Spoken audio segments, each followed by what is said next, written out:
السلام عليكم ورحمة الله وبركاته. حبايبي اخباركم ايه؟ يا رب تكونوا دايما بخير. عايزين نعمل مع بعض النهارده جمبري بالملوخية او ملوخية بالجمبري زي ما تحسبوه. انا عندي هنا جمبري، ملوخية، كزبرة ناعمة، توم، ودي شوربة القشر بتاع الجمبري. انا غسلت الاول الجمبري. انا جبت الجمبري قشرته، القشر بتاعه شطفته كويس جدا من الرمله، حطيته في حله، حطيت عليه بصلايه وليمونيه وملح وفلفل وغليته، فاخدت الشوربه بتاعته عشان اعمل بيها الملوخيه. وعندي هنا الجمبري، مش شرط ان انا اجيب جمبري كبير، لا هو متوسط المعقول. خلاص، عندي هنا معلقه زيت، وهنقول بسم الله الرحمن الرحيم. انزل بجزء بس من الثوم،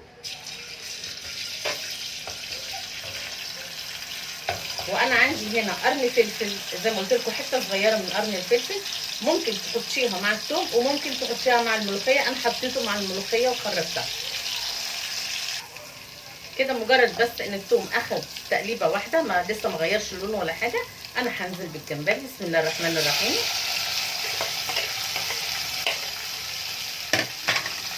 انقلب، هحط معاها حبه صغيره جدا من الكزبره الناعمه.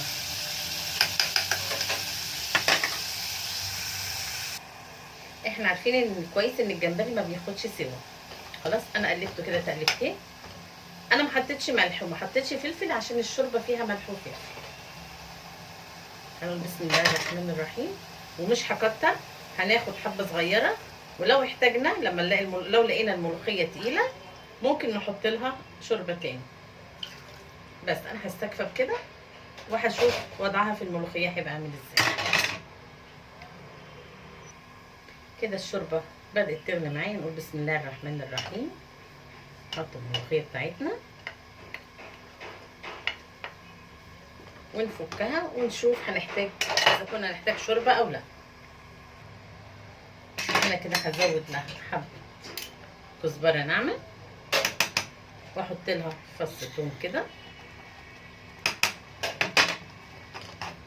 وهي كده سمكها حلو. برده هنستنى وقت الاكل ممكن تلاقيها تقلت.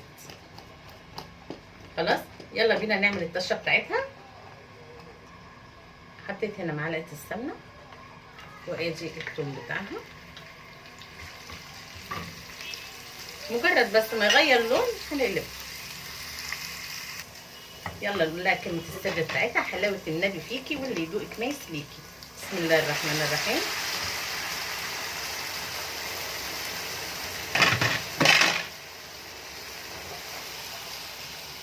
بس كده، بسم الله الرحمن الرحيم. ريحتها جميله جدا. بصي هتحسي تلاقي دلوقتي بدات تتقل. بصي حسيت انها بدات تتقل، هزود لها حبه شوربه بتاعت الجمبري اهي. خلاص، وادي طبق الملوخيه بتاعنا اهو، وبألف هنا وشفا. اشوفكم ان شاء الله في فيديو تاني.